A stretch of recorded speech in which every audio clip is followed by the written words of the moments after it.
Hey guys, so today I'm going to be doing another editing tutorial. Basically, recently I discovered kind of a small little setting that you can change, or just a little slider that you can mess around with, and it really helps make your images look very dreamy and really make it kind of soft and kind of creamy, if you understand. I'll put up a couple of examples. So like, for example, this is what an image would look like before and then afterwards. And so today I'm just gonna go through the process of editing basically a photo of mine, and then afterwards, after we're done editing, adjusting all the colors, exposure, highlights, and all the gradients and filters and stuff like that, I'm gonna show you how to get that really nice soft and dreamlike effect.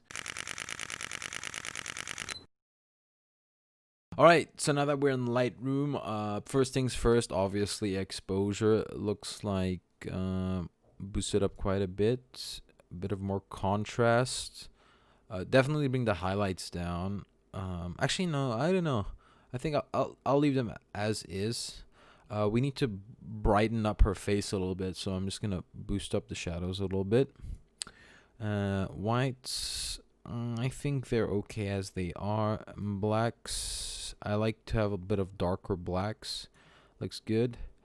We're gonna do a nice little standard S curve. Bump those up because the blacks are looking quite dark. Like this. Not too faded. I like to have my blacks a little faded, but not too much, because then it starts to look kind of crushed. Like, for example, this is just too black. You can't really see anything. So I'm just gonna bump these up. Yeah, actually lower a little bit. Like, I'm gonna come back up here and boost up the blacks a little bit. Yeah, I think that looks good. This is a quick edit, so usually I would mess around with the the tone curves, the red, green, and blue tone curves, but for the time being, I'm just gonna leave them be, because this is just a quick edit. Red, the only thing that's red are her lips, and I do want them a bit red. This thing in the background is a bit distracting, but it's okay. Get a bit saturated. I'm gonna bump up the luminance of the reds to get a little bit of detail on her lips. I'll go back to hue and orange.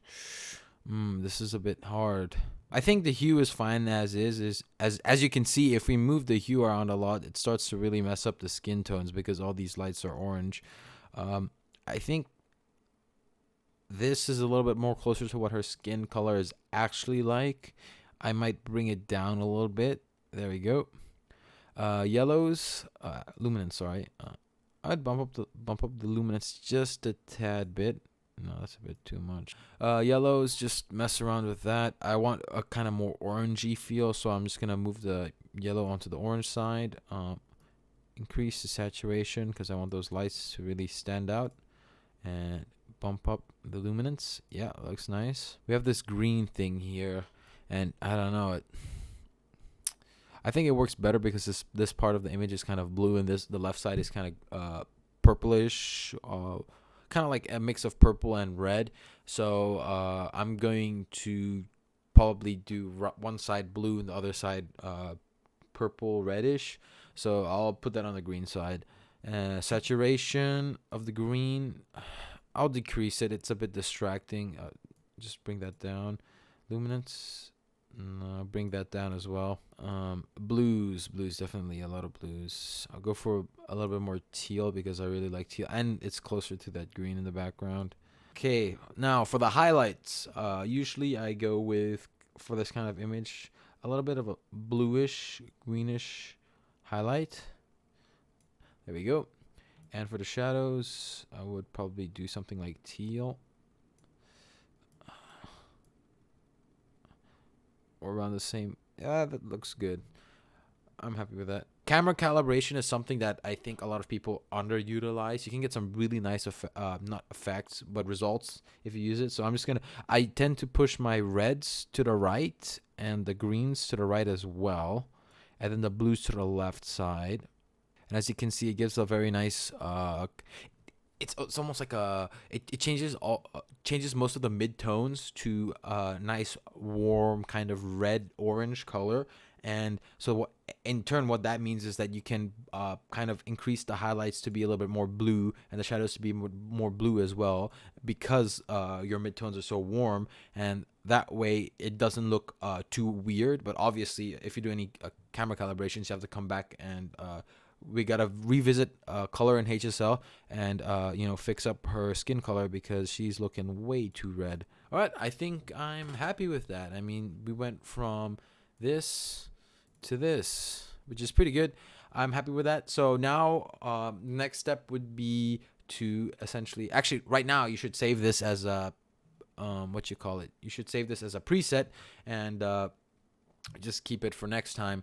All right, so now for the part that you've all been waiting for, it's the clarity slider. So essentially what this does is it makes the image, actually I don't know what it does. I mean, like, you can see for yourself. I don't really know how to explain it, but you can see, if I minus it all the way to -100, you can see how soft it's essentially kind of like putting, like, if you were to smudge your lens or something like that. But when you have this effect, you can see kind of how the bokeh and everything is affected, and it has this really nice and soft, creamy kind of look. Like I said, kind of like smudged. And so what I usually do is I decrease the clarity quite a bit till I'm happy. So we've decreased the clarity quite a bit. And don't worry, I know the subject looks kind of like she's has like an Instagram filter or something like that. But anyways, so we're gonna go back to our radial filter, and you can either draw one if you didn't make one before, or just edit one you already have. And what you're gonna do is you're just gonna I'm gonna change it to see what I'm actually doing. I'm gonna pump up the clarity to maybe around the same amount as what we did before. We reduced it by around 79, so I'm going to adjust it to around that ballpark. I'm not gonna go over, simply because I don't want her skin and her face to show all those little imperfections and whatnot. And then as well, what helps is once you've got a kind of clarity that looks normal, you can see this is the before and this is after. So it makes the model's face and subject's face look normal. Afterwards, what I do is just add a little bit of sharpness to help get those kind of like sharp lines, because obviously the clarity reduces the amount of details, and it also makes whatever you put the clarity on top of not as sharp. So you need to add some sharpness back. This just comes down to personal preference. Looking, there's no magic numbers or anything for this, but I found for models like anywhere from like 60 to 70, it depends on how much makeup they have as well. And for guys, I don't know, yeah, same thing. Guys can wear makeup too.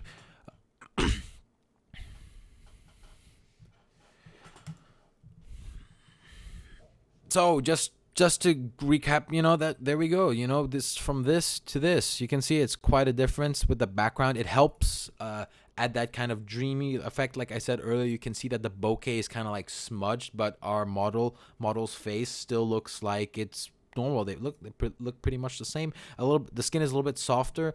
This just comes down to personal preference. If you want it to look a little bit more realistic, all you have to do is adjust the clarity slider a little bit. There you go. And now it looks like her face hasn't had any, or just a tiny bit. Exposure is a bit too high. Reduce that a little bit. There we go. I think that looks perfect. So I'm just going to go through some other examples to show you how I use it, right, for photos that I've already edited before. All right, so you can see another example here. This is what the normal image would look like, and this is what it's like with the clarity. And if I took away the clarity, her face is obviously a little bit extra because I have all these settings, but let me just reduce that. And you can see on the background, for example, this and this makes a huge difference. It really helps to kind of like just mush the background. It doesn't look like actual bokeh, so don't get this mistaken. I think beginner photographers or editors or whatever might think that this is like a substitute for bokeh. It's not, because it just kind of looks like, if I had to explain it pretty well, it looks a little bit more like a Gaussian blur or something like that you would use in Photoshop.